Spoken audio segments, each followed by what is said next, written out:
Your forms are exactly the same. So who, what, when, why, and where kind of situation to collect all that information.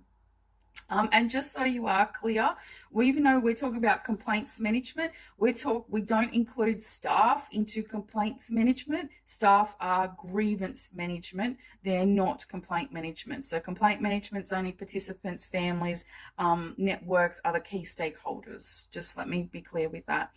So a form to collect the details of that complaint. And obviously then with the form, it's again, we've got access to the form.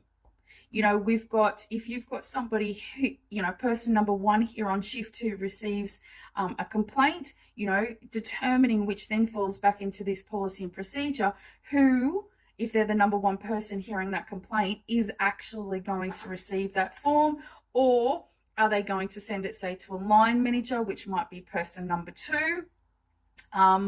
So again, really, really important. And we feed back up to this staff training thing that if you've got a support worker on shift that's receiving their complaints, they understand the process of how to, actively listen to that person, write, details down, whether it might be basic information at the start and then report to the line manager, or this person, at least if they minimally know to get contact details, then person 2, or the line manager, can actually then complete the rest of that form and documentation.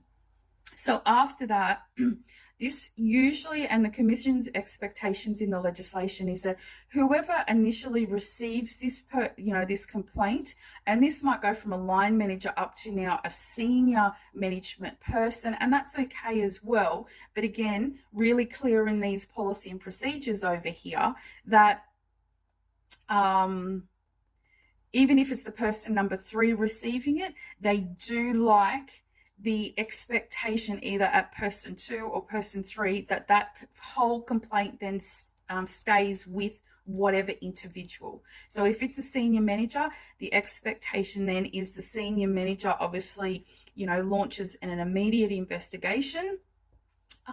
They do any relevant notifications and reporting to, it might be the police, it might be child safety, it might be to